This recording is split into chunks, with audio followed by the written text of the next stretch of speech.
Roger, roger. While the Separatist Alliance had millions of droids in the movies, it's pretty much impossible to recreate this with LEGO Star Wars at the moment, since LEGO only has 2 sets on sale that even contain the simple B1 Battle Droids. This has to stop. We want to build a giant droid army, and I'm going to show you how to do this on the budget and how to modify your minifigures and sets to look even cooler. You're welcome. Well, let's start with the basic B1 Battle Droids. They were included in 32 sets over the years. Some of them were pretty good for army building, but the 2 that are currently on sale are catastrophic, since you have to spend $40 or more to even get the basic small one. So we have to look online. A good platform to buy used or new LEGO pieces and minifigures is Bricklink. On there, one minifigure should cost you around $2 to $4 depending on the condition you're buying. And it's also a good way if you look on local flea markets. Some sellers just want to get rid of them and give you a good price. Another important thing to mention is that there are many different versions of this battle droid. For example, the ones on Geonosis or on Kashyyyk, as well as the old battle droids. They have 2 identical arms because the blasters back then were just different than they are today. Shouldn't be a big problem. You can just switch out the arms or use them as pilot droids.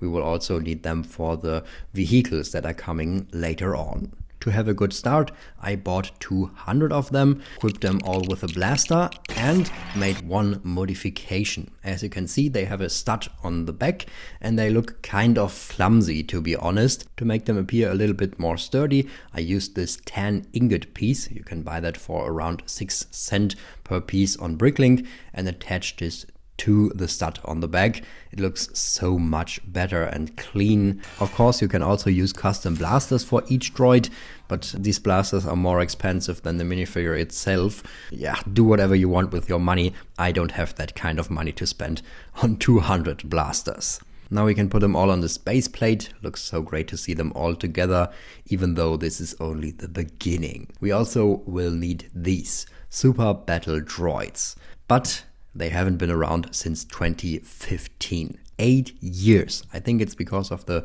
very weak material they were made of. So they will break pretty easily, and it's maybe a quality issue for LEGO. I don't know. But if you want to have them, you have to go to Bricklink. The price is around $4 for a used minifigure, but please be careful that all of them are still intact and not damaged. It's even worth with this very rare battle droid in metallic blue. You can be very proud of yourself if you have one that isn't broken. I bought 30 of them. Some of them have the identical arms. Others have this special blaster arm with this rocket launcher on them. This was in some of the Clone Wars sets. There is no need and not much possibility to modify him. Awesome figure. I hope they bring him back soon. With the fear of repeating myself, it's also pretty difficult to get Droidekas this time. They haven't been released in a set since 8 years. But the big advantage of Droidekas is that you don't need to buy the official LEGO version. You can also use other LEGO parts to build a custom mock Droideka. I got this one from Rebrickable and ordered the pieces online. It looks very, very good. Please do me the favor and build them yourself.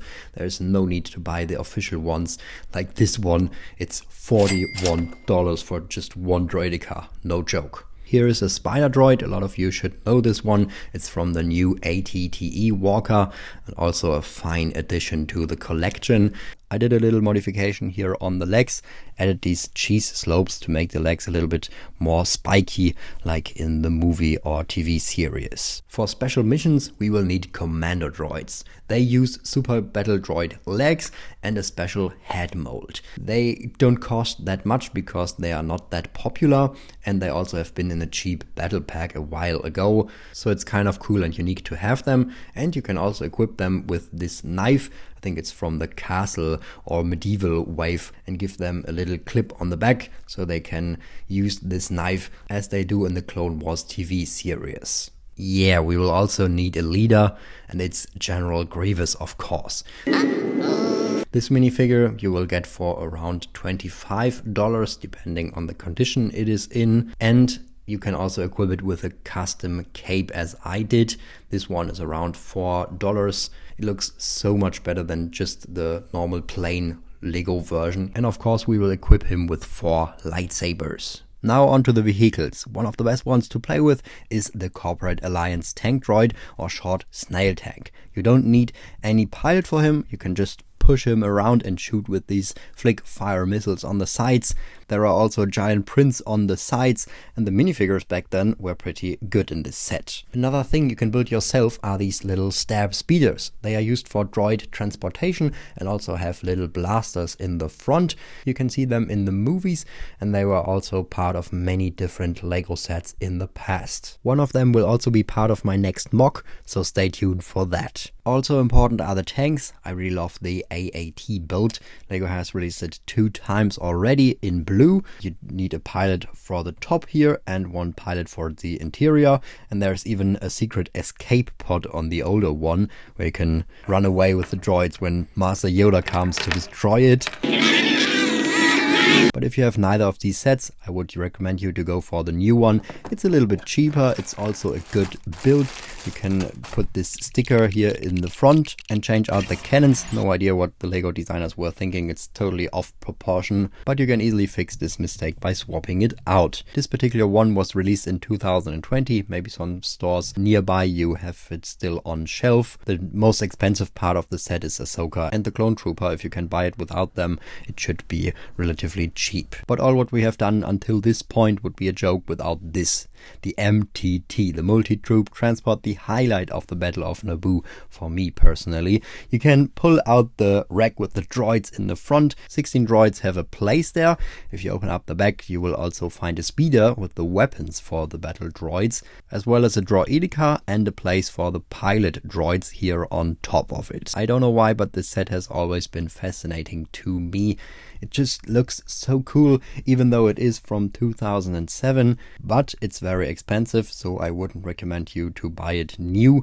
Try to buy it used with maybe a lot of missing parts that you can replace with your own collection. Then you should be relatively cheap, or you can just go to lego.com, download the instructions and rebuild it with your own parts. I used to do that a lot as a kid.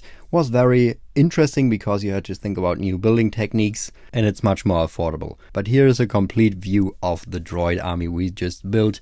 We have so much diversity going on here, so many things you can play with or display in your mock as well as in your collection. Luckily the droids are way more affordable than the clone army, and you can also build a lot with your own parts, for example the Droidekas. It just comes down to how creative you are and how much time you are willing to invest in your army. I hope this video was inspiring to you. Here you find more LEGO Star Wars videos. Subscribe if you had fun. Roger, Roger.